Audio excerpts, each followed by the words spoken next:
Matthew 27. When morning came, all the chief priests and the elders of the people took counsel against Jesus to put him to death. And they bound him and led him away and delivered him over to Pilate the governor. Then when Judas, his betrayer, saw that Jesus was condemned, he changed his mind and brought back the 30 pieces of silver to the chief priests and the elders, saying, "I have sinned by betraying innocent blood." They said, "What is that to us? See to it yourself." And throwing down the pieces of silver into the temple, he departed, and he went and hanged himself. But the chief priests, taking the pieces of silver, said, "It is not lawful to put them into the treasury, since it is blood money."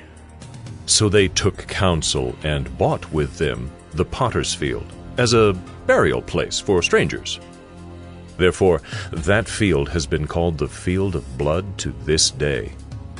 Then was fulfilled what had been spoken by the prophet Jeremiah, saying, "And they took the 30 pieces of silver, the price of him on whom a price had been set by some of the sons of Israel, and they gave them for the potter's field, as the Lord directed me." Now Jesus stood before the governor, and the governor asked him, "Are you the king of the Jews?" Jesus said, "You have said so." But when he was accused by the chief priests and elders, he gave no answer. Then Pilate said to him, "Do you not hear how many things they testify against you?"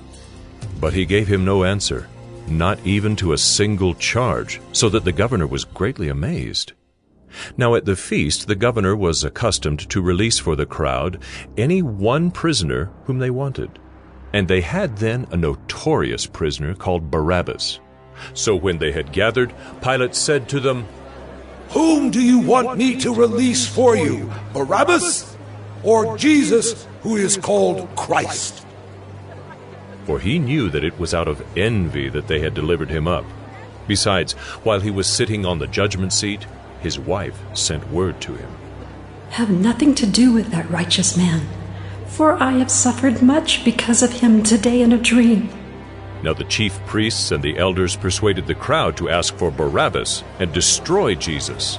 The governor again said to them, "Which of the two do you want me to release for you?"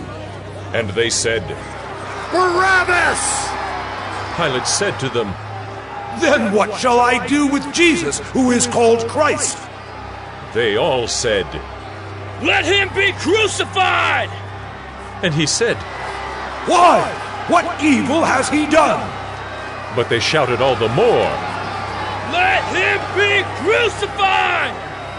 So when Pilate saw that he was gaining nothing, but rather that a riot was beginning, he took water and washed his hands before the crowd, saying, "I am innocent of this man's blood.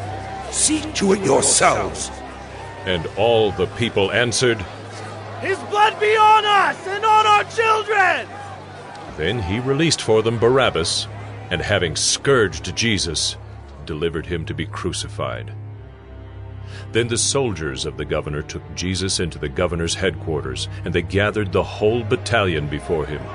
And they stripped him, and put a scarlet robe on him, and twisting together a crown of thorns, they put it on his head, and put a reed in his right hand. And kneeling before him, they mocked him, saying, "Hail, King of the Jews!"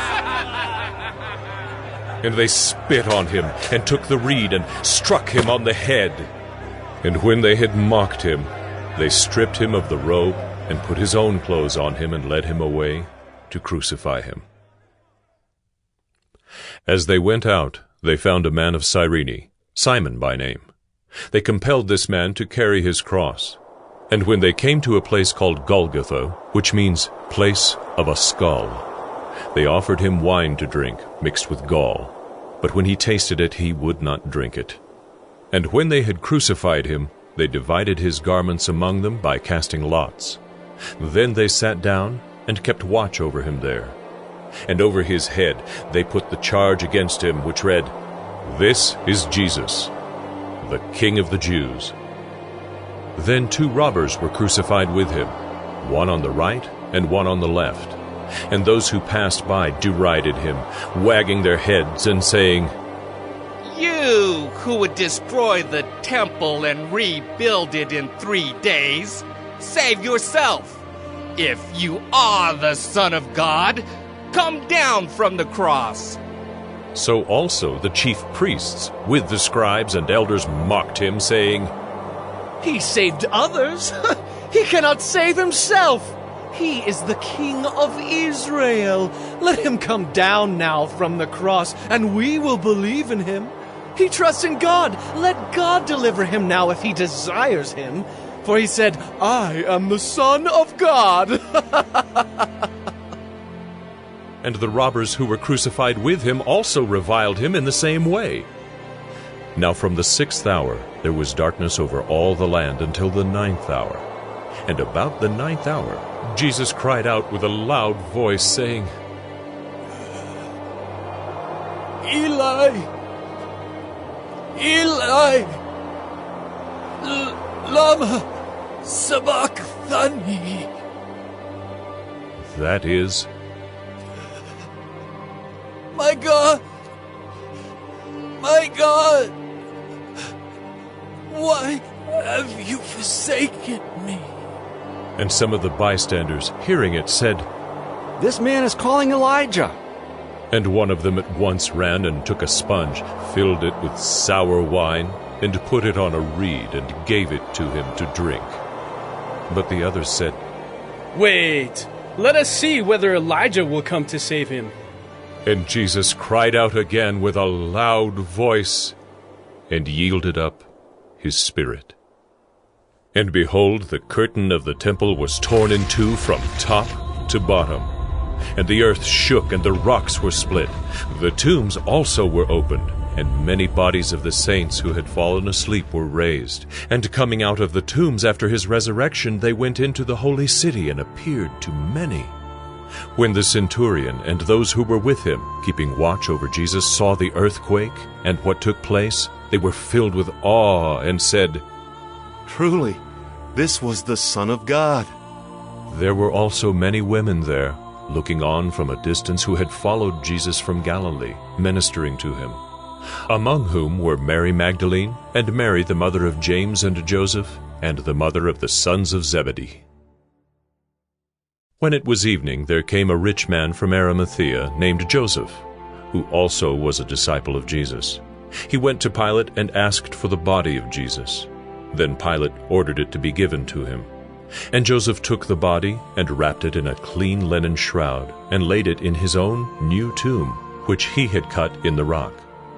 And he rolled a great stone to the entrance of the tomb and went away. Mary Magdalene and the other Mary were there, sitting opposite the tomb.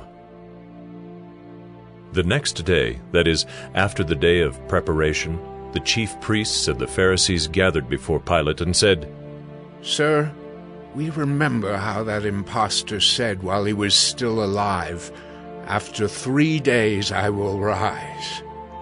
Therefore, order the tomb to be made secure until the 3rd day, lest his disciples go and steal him away and tell the people, He has risen from the dead.